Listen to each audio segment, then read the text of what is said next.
August থেকে March, মাঝখানে মাত্র 7টা মাস।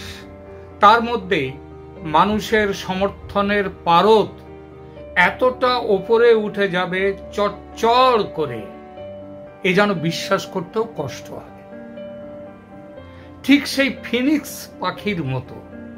গ্রিক পুরাণের ফিনিক্স হলো এক পবিত্র আগুন পাখি। এটি এমনই একটি পবিত্র আগুনের পাখি যার জীবন চক্র আবর্তিত হতে থাকে হাজার হাজার বছর ধরে। মরণ আসার ঠিক আগেই ফিনিক্স পাখি নিজেদের বাসা নিজেরাই আগুন দিয়ে জ্বালিয়ে দেয়, সেই আগুনে পুড়ে মরে যায়। কিন্তু মৃত্যুতেই শেষ হয় না ফিনিক্স পাখি। নিজের শরীরের ছাই থেকে নতুন জন্ম নিয়ে আবার উঠে আসে সে। ভস্ম থেকেই জন্ম নেয় নতুন জীবন। ফিনিক্স পাখি তাই মৃত্যুঞ্জয়ী জীবনের প্রতীক, যে জীবনকে কখনো চিরকালের মতো স্তব্ধ করে দেয়া যায় না। এই ফিনিক্স পাখির সঙ্গে বাংলাদেশ আওয়ামী লীগের এক অদ্ভুত মিল দেখা যায়। বারবার আঘাত এসেছে, তাকে মেরে ফেলার চেষ্টা হয়েছে, ভাবা গেছে সে মরে গেছে, কিন্তু মরেনি। প্রথম 1970-এ পাকিস্তান আমলের সেই শেষ দিকে, তারপর 1975 সালের 15ই আগস্ট, তারপরেও একাধিকবার, এবং গত বছর 2024-এর ষড়যন্ত্র। তারপর এবার তো সবাই ধরে নিয়েছিল শেষ হয়ে গেছে আওয়ামী লীগ, শেষ, আর উঠে দাঁড়াতে পারবে না, সারা ফিরে দাঁড়াতে পারবে না। দেশ বিদেশ সব জায়গায় রাজনৈতিক বিশ্লেষকদের একটাই কথা, আওয়ামী লীগ ফিনিশড। শুধু কি আওয়ামী লীগ শেষ? না, আওয়ামী লীগ একা নয়। ফিনিশ 71, ফিনিশ মুক্তিযুদ্ধ, ফিনিশ স্বাধীনতা, রিসেট বাটন চেপে পূর্ব পাকিস্তানে ফিরে যাওয়ার চেষ্টা শুরু হয়ে গিয়েছিল জোর কদমে, আর সেটাতে ফিনিশড বাঙালির নিজের সত্তা। এটাই ভেবেছিল সব। কবি রঙ্গলাল বন্দ্যোপাধ্যায় একবার একটা কবিতায় লিখেছিলেন, স্বাধীনতাহীনতায় কে বাঁচিতে চায় হে, কে বাঁচিতে চায়, দাসত্ব শৃঙ্খল বলো কে পরিবে পায় হে, কে পরিবে পায়। আজ যদি তিনি বেঁচে থাকতেন তাহলে মোহাম্মদ ইউনূসের রিসেট বাটন পুশ করে সেই পাকিস্তানে ফিরে যাওয়া, পূর্ব পাকিস্তান হওয়া, এই লজ্জার চেষ্টা দেখে হয়তো এই পংক্তি লেখার আগে একবার নয় 10 বার ভাবতেন লিখবেন কিনা। কিছু মানুষ আছে যারা স্বাধীনতাহীনতায় বাঁচতে পছন্দ করে, যারা পরাধীন হয়ে থাকাটা পছন্দ করে। হয়তো তিনি ভাবতেন কবি রঙ্গলাল বন্দ্যোপাধ্যায়, তবে শেষ পর্যন্ত লিখতেন, কারণ শেষ পর্যন্ত কিন্তু ওই পরাধীন হয়ে যারা থাকতে চায় তাদের পতনের সময় এগিয়ে আসছে। এখনো হয়তো অনেকেই বুঝতে পারছে না যে এদের পতন কবে হবে, কিন্তু এটা ভাববেন অন্ধকার যত গাঢ় হয় সূর্য ওঠার সময় তত এগিয়ে আসে। মানব সভ্যতার ইতিহাস এটাই বলে। আর অসভ্যতার ইতিহাস যাদের, তারা চিরকাল সভ্যতার চাকা পিছন পানে টানতে চায় বটে, তবে শেষমেশ তাদের নিজেদের জায়গা হয় ইতিহাসের ডাস্টবিনে আস্থা করে। সেটাই হয়ে গেল নিঃশব্দে বাংলাদেশে। অন্ধকার কেটে গিয়ে সূর্য যে উঠতে যাচ্ছে তার স্পষ্ট সংকেত মিলল। কোথায় মিলল, কিভাবে মিলল, বলছি সেই কথা। ভোট না করে যে পার পাবেন না মোহাম্মদ ইউনূস, সেটা এখন স্পষ্ট। আর সেটা যে খুব দেরি করে হবে না, অর্থাৎ ভোট যে খুব শিগগিরই করতে হবে সেটাও নিশ্চিত। আওয়ামী লীগকে বাদ দিয়ে সেই ভোট করার কথা যতই বলুক ওই নাহিদ, সার্জিস, হাসনাত, মাহফুজ এবং তাদের গুরু ইউনূস, সেটি হবে না, হবে না। আওয়ামী লীগকে ভোটে নিতেই হবে এবং আওয়ামী লীগকে নিয়েই ভোট করতে হবে। ভোটে আওয়ামী লীগ থাকলো না হয়, কিন্তু ভোট কি তারা পাবে? তারা কি পাবে? ফ্যাসিস্ট শেখ হাসিনা, খুনি শেখ হাসিনা, আয়না ঘরের শেখ হাসিনা, দেশকে লুট করা লুটেরা শেখ হাসিনা, আরো কত না জানি অপরাধী হাসিনা বলে তো ঘোষণা হচ্ছে চারপাশে বাংলাদেশ জুড়ে। তো সেই হাসিনা কি ভোট পাবেন? কয়টা ভোট পাবে তার দল আওয়ামী লীগ? এই কয়টা ভোট পাবে তার জরিপ হয়ে গেল সম্প্রতি, এই দিন সাথে কানে। জরিপটি আওয়ামী লীগ বা তার সমর্থকদের কেউ, কোনো সংস্থা কেউ করেনি, কিংবা যে দেশে এবং বিদেশে আওয়ামী লীগের হয়ে যারা গলা ফাটান ইউটিউবের চ্যানেলে কিংবা সংবাদপত্রের পাতায়,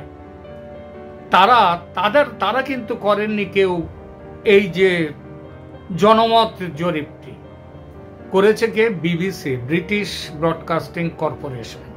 এদের পরিচয় আর যাই হোক, আওয়ামী লীগের সমর্থক বলে কোনো দুর্নাম কেউ এদের কোনোদিন দিতে পারেনি। ভোটে মানুষের সমর্থন কোন দিকে সেই জনমত জরিপ করেছে এই বিবিসি। জরিপে অংশ নিয়েছিলেন 2-4টে, 10-20টা, 100, 200, 1000, 2000, সাধারণভাবে যা হয় ওই যে বিভিন্ন ইউটিউব চ্যানেল, আপনি কোন দলকে ভোট দেবেন, আওয়ামী লীগ না কাকে, আপনি কি আওয়ামী লীগকে ভোট দেবেন ইত্যাদি বলে যারা সমর্থন জরিপ করেন, তাদের জরিপে অংশগ্রহণকারীর সংখ্যা কত হয়? খুব বেশি হলে 1000, 2000, 3000, 5000, 10000, তার বেশি তো হয় না। তো এই যে জরিপটি বিবিসি করেছে, বিবিসি জানাচ্ছে এই জরিপে অংশ নিয়েছে বাংলাদেশের 3,60,000 মানুষ, এবং এই জরিপটি অনলাইন নয়। তারা ঘুরে ঘুরে বিভিন্ন জায়গায় ঘুরে তারা এই জিনিসটি করেছে বলেই আমরা যতটুকু জানতে পেরেছি। দেশের সব প্রান্তের মানুষ আছে তাদের এই জরিপের আওতায়। সমর্থনে যে সমর্থন তারা করেছে তাতে উঠে এসেছে একটা দারুণ একটা কি বলবো ফলাফল উঠে এসেছে। সমর্থনে আছে মোট 8টি দল। 8টি দল সম্পর্কে মানুষ তাদের মতামত জানিয়েছে, কে কোন দলকে সমর্থন দেবেন সেই ব্যাপারে। এই দলগুলির কে কত ভোট পেয়েছে এবং সেই ভোটের শতাংশের ভিত্তিতে কার কত অংশ, অর্থাৎ ভোটের কত শতাংশ কোন দল পেয়েছে সেটা এখানে উঠে এসেছে। মোট তাহলে আমরা সেইটা একটুখানি দেখে আমরা এই বিষয়ে একটু আলোচনা করি। বাংলাদেশে আওয়ামী লীগের উপরে সমর্থন আজ ঠিক কত শতাংশ কত মানুষের আছে। এই যে এটাকে ওপিনিয়ন পোল হিসেবে এটা পৃথিবীর সব দেশেই করা হয়। ভারতে যখনই নির্বাচন হয় তার কিছুদিন আগে থেকে শুরু করে নয়, অন্তত 6 মাস 1 বছর আগে থেকে ওপিনিয়ন পোল চলতে থাকে, যে সেখানে মানুষের সমর্থনের পাল্লা কোন দিকে আছে সেটা দেখার জন্য।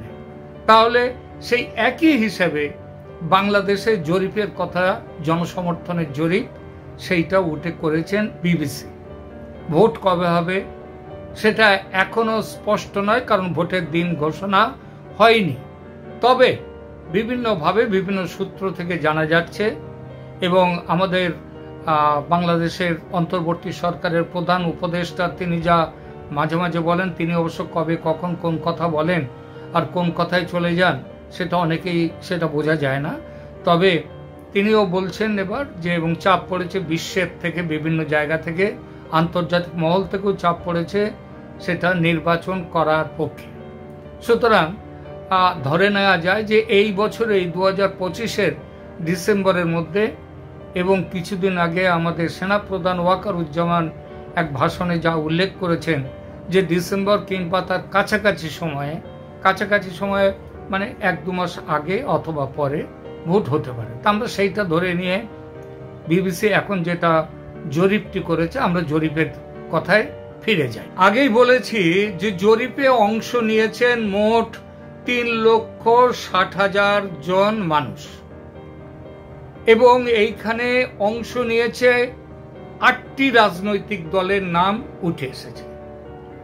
এই 8টি রাজনৈতিক দলের নামে আমি এক এক করে সেই দলগুলি কে কত ভোট পেয়েছে এবং শতাংশের হিসেবে সেই ভোটটা কত হয়, আমি সেই প্রসঙ্গটা নিয়ে আপনাদের সামনে রাখব। এবি পার্টি বলে তারা পেয়েছে 3,60,000, ওই যে মোট ভোটের মধ্যে তারা পেয়েছে 1,472টি ভোট, যেটা শতাংশের হিসাবে মানে 1% নয়, অর্ধেক শতাংশেরও নিচে, মানে 0.41%। সুতরাং এটা মোটামুটি এই যে দলের নামটি এটা গুরুত্বহীন বলে মোটামুটি ভাবে ধরে নেওয়া যায় তাদের প্রাপ্ত সমর্থনের হিসাবে। এরপরে 2 নম্বরে আসছে জাতীয় পার্টি। এই জাতীয় পার্টি এটা আপনারা জানেন একদা প্রেসিডেন্ট এবং জেনারেল সেনানায়ক ছিলেন, তারপর প্রেসিডেন্ট হুসেন মোহাম্মদ এরশাদের পার্টি, এটার নাম জাতীয় পার্টি। তারা ক্ষমতায়ও ছিল। তারা বর্তমানে এই 3,60,000 এই জরিপের মধ্যে তাদের প্রাপ্ত ভোটের সংখ্যা 1,744টি। এটা এবি পার্টির থেকে সামান্য একটু ওপরে, সামান্য, এবং এদের ভোটের শতাংশের হিসাব হচ্ছে 0.48%। জাতীয় পার্টি এর আগে তারা এই যে শেখ হাসিনার জোট, সেই জোটের মধ্যে ছিল, তারা থেকেছে।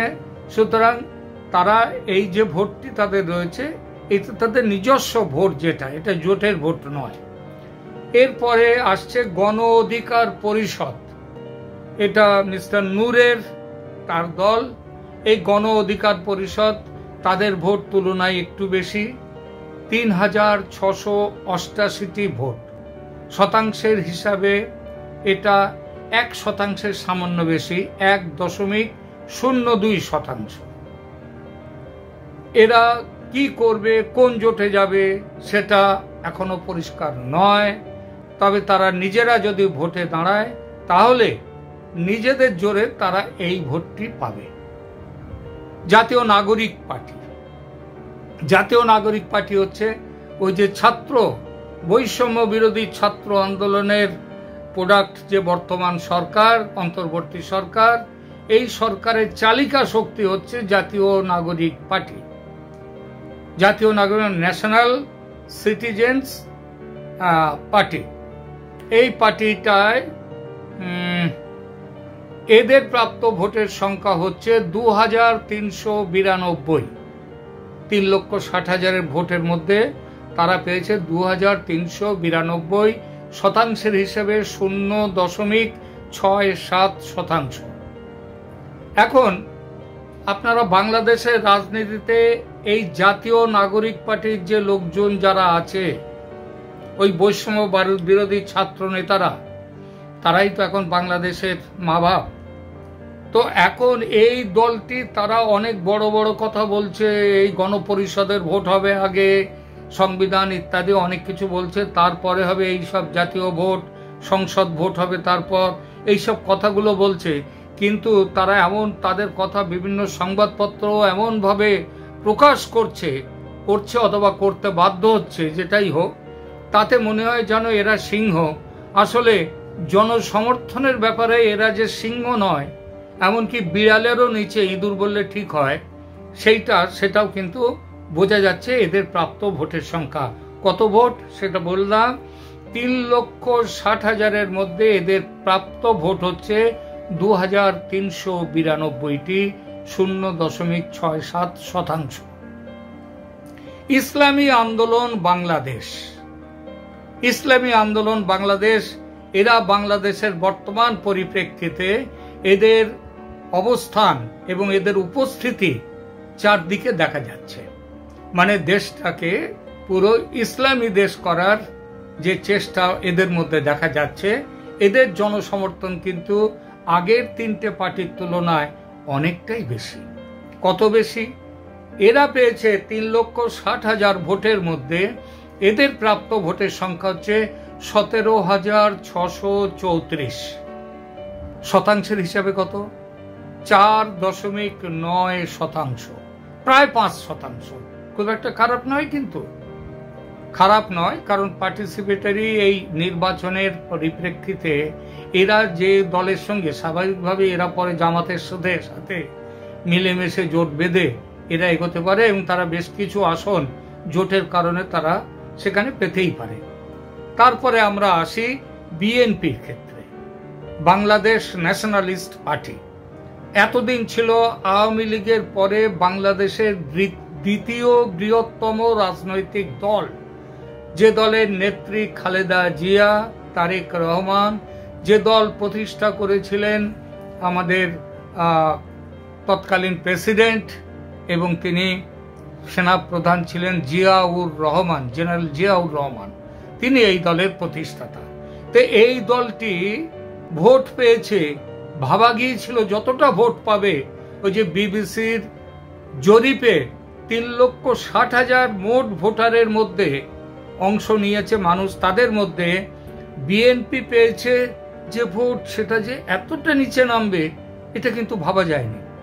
34,724টি ভোট, 3,60,000-এর মধ্যে 34,724টি ভোট, শতাংশের হিসেবে হচ্ছে 9.65%, অর্থাৎ 10%-এরও কম। কেন কি আমরা পরে আসছি। এরপরে দেখি যে দলটি আছে আওয়ামী লীগের সাথে যাদের প্রতিদ্বন্দ্বিতায়, যারা এখন বিএনপিকে পেছনে ফেলা শুধু নয়, অনেকটা পেছনে ফেলে দিয়ে যারা এগিয়ে এসেছে দ্বিতীয় স্থানে, সেই দলটি হচ্ছে জামায়াতে ইসলামী। এই জামায়াতে ইসলামী, এদের প্রাপ্ত ভোট হচ্ছে 1,12,576, যেটা বিএনপির থেকে 3 গুণ বেশি ভোট এরা পাচ্ছে। শতাংশের হিসাবে কত আসছে? 31.27%।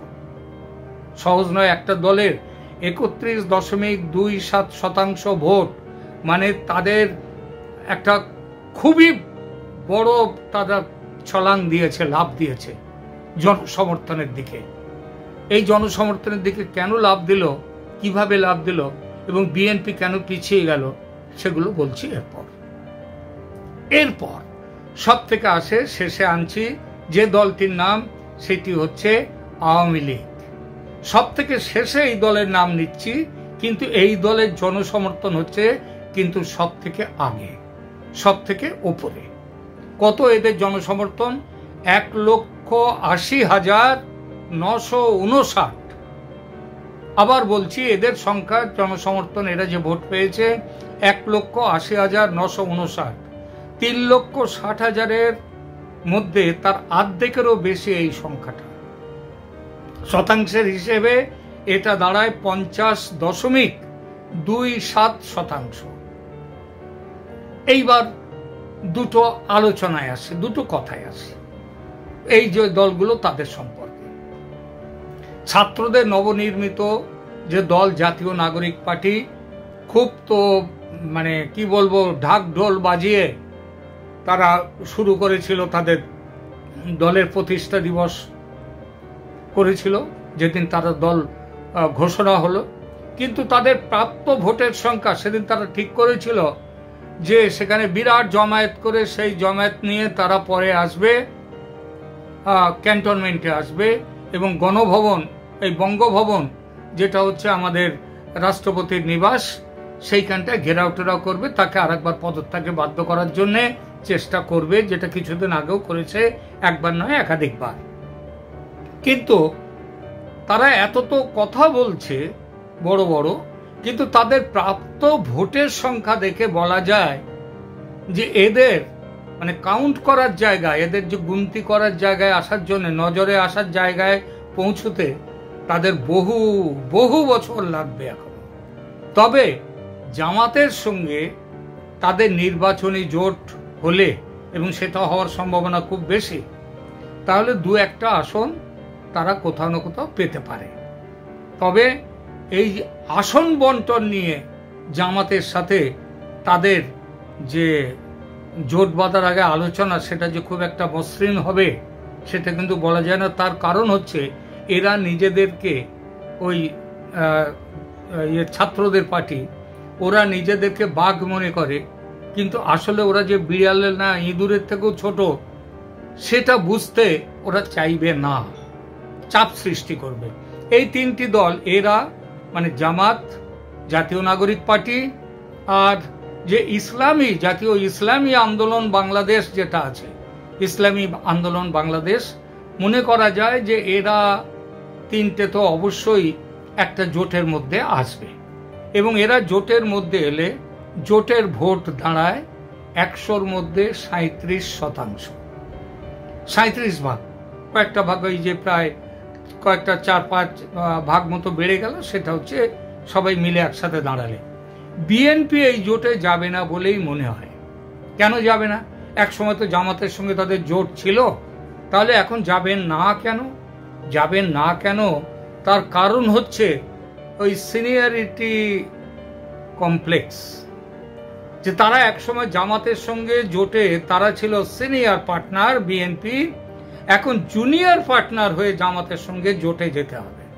এটা তাদের আত্মসম্মানে লাগবে, এবং পরিবর্তিত রাজনৈতিক পরিস্থিতিতে এই রকম জোট যদি হয় তাহলে বিএনপির ক্ষতি। কারণ বিএনপি এতদিন তারা দু রকমের রাজনীতি একসাথে করে এসছে। তারা গাছেরও খেয়েছে, এই যে এটা হলো গত বছর জুলাই আন্দোলনের পরে এই যে সরকার, তারা গাছেরও খেয়েছে, তলারও কুড়িয়েছে। বরং তারা কি বলে, এবং কি যেটাকে বলা যায় অনেক সময় দু নৌকায় পা রেখেছে। তো দু নৌকায় পা রেখে চললে এবং গাছের খাওয়া আর তলার কুড়োনো দুটো একসাথে করতে গেলে কোনোটাই ভালোভাবে হয় না। এরা 71 চেয়েছে, এরা মাঝে মাঝে গর্জন করেছে, কেন এই ভাঙা হলো, কেন 32 নম্বর, কেন অমুক করা হলো, তমুক করা হলো, এটা যেমন করেছে। আবার এরাই কিন্তু এই জামাতের সঙ্গে, এদের সঙ্গে মিশে এরাই আন্দোলনগুলো বিভিন্ন রকম যে বদমাইশি যেগুলোকে বলা যায় সাদা বাংলায়, সেইটা করেছে। রাজনীতিতে বিএনপি যে কতটা কাঁচা হয়ে গেছে সেটা বোঝা যায় একটা দিকে তাকালে। দেখুন, গত আগস্ট থেকে নতুন সরকার গঠনের পর থেকে জামাত তাদের অবস্থান, তাদের উপস্থিতি দেশের সমস্ত জায়গায় রাখার চেষ্টা করছে। সমস্ত অফিস কাছারি, বড় বড় পোস্ট, সব জায়গায়, বিশ্ববিদ্যালয়ের আচার্য, উপাচার্য, সব জায়গায় তারা নিজেদেরকে প্রতিষ্ঠা করেছে। আর বিএনপি কি করেছে? বিএনপি তারা করেছে কি, নিচের দিকে তারা ওই সমস্ত চাঁদাবাজি করা, জোর জুলুম করা, দখলের রাজনীতি, এটা দখল করে নাও, ওই জায়গাটা দখল করে নাও, ওই পার্টি অফিস দখল করে নাও, এরা এই সবগুলো করেছে। আর এই সবগুলো করে তাদের লোকাল স্তরের নেতারা কামিয়েছে ভালো, কিন্তু দলের অর্জন সেটা ক্রমশই নিচের দিকে নেমে গেছে, দল শূন্যে পরিণত হতে চলেছে। নইলে যে বিএনপি একসময় বাংলাদেশে আওয়ামী লীগের সঙ্গে সমানে টক্কর দিত, সেই বিএনপি আজকে 9% দলে নেমে এসেছে। এটাতেই তার প্রমাণ। আর জামাতের সঙ্গে যদি এরপরও আবার তারা জোটে যায়, জোট বাঁধে, তাহলে বিএনপির ঘরের মধ্যে বড় ভাঙন আসবে।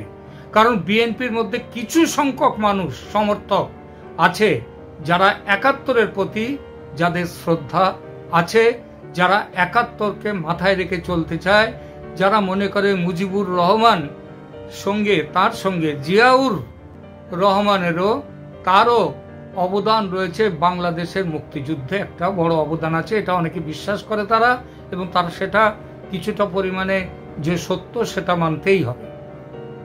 তো এর ফলে যদি জামাতের সঙ্গে যদি অ্যাডজাস্ট করে নিয়ে জোট বেঁধে চলতে যায় বিএনপির সামনের ভোটে, বিএনপি মোটামুটি ভরাডুবি হবে এবং আওয়ামী লীগের প্রতিপক্ষ হয়ে দাঁড়িয়ে থাকবে জামাত। বিএনপি মুছে যাবে। সুতরাং বিএনপি মনে হয় না জামাতের সঙ্গে তারা কোনো জোটের মধ্যে যাবে। সবচেয়ে এই যে দলগুলোর মধ্যে আলোচনা হলো, এর মধ্যে সবচেয়ে ভালো অবস্থা আওয়ামী লীগের আপনারা দেখতে পেলেন। জাতীয় পার্টির সঙ্গে তাদের জোট হওয়ার সম্ভাবনা খুব বেশি, এবং সেই জোট হলেও ওই 0.5% মতো জনসমর্থন, সেটা যুক্ত হলেও আওয়ামী লীগ আরও কিছু দল রয়েছে তাদের, সেগুলো যুক্ত হলে তারা মোটামুটি তারা যেটা 51% উপরে ভোট পাচ্ছিল সেটা বেড়ে গিয়ে আরও 2-3% বাড়বে। অর্থাৎ 100-র মধ্যে যদি 54টা ভোট যদি আওয়ামী লীগের মধ্যে আসে, এবং যতদিন যাবে এখন থেকে আওয়ামী লীগের ভোট বাক্স সমর্থন তত বাড়তে থাকবে, আর জামাত, জানাপা, জাতীয় নাগরিক পার্টি, বিএনপি এদের ভোট সমর্থন তত নামবে, এটা মনে রাখবেন। সুতরাং যত দিন যাবে আওয়ামী লীগের এই সমর্থন তত তাদের পক্ষে বাড়বে এবং আওয়ামী লীগের কমবে, জাতীয় এবং জাতীয় নাগরিক পার্টি, জামাত এদের ভোট কমতে থাকবে।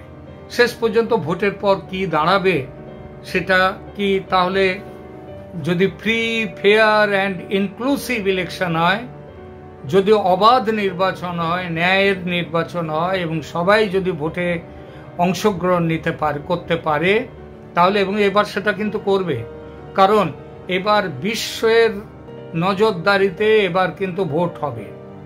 সুতরাং ওই জাতীয় নাগরিক পার্টির ছেলে ছোকরারা তারা যদি মনে করে মাসলের জোর দেখিয়ে তারা আবার ভোট কেন্দ্র দখল করে তারা নিজেদের পক্ষে মত সমর্থন নিয়ে আসবে, তাহলে অত্যন্ত ভুল ভাবছে। সুতরাং free, fair and inclusive election হবে এবং সেই ইলেকশনের পরে দেশের ক্ষমতা কিন্তু আসবে আওয়ামী লীগের হাতে। এটা আমার কথা বলছি না আমিও এটা মনে করি 100% আমি এই ধারণার সঙ্গে সহমত। কিন্তু তারপরেও আমি বলবো, মনে রাখবেন, এই যে জরিপ বা সমীক্ষা যেটা হয়েছে সেটা আমি করিনি, সেটা আওয়ামী লীগের সমর্থক কেউ করেনি, সেটা করেছে বিবিসি, ব্রিটিশ ব্রডকাস্টিং কর্পোরেশন, তারা করেছে। এইবার আপনারা ভেবে নিন যে তাদের এই জরিপের সঙ্গে আপনারা সহমত কিনা, আমার আলোচনার সঙ্গে সহমত কিনা। যদি হন আপনারা সহমত, তাহলে জানাবেন, কেন সহমত সেটাও বলবেন। আর এখনকার মতো তাহলে আমি এখানেই রাখছি, শেষ করছি আমার এই আলোচনা। ভালো থাকবেন, ধন্যবাদ।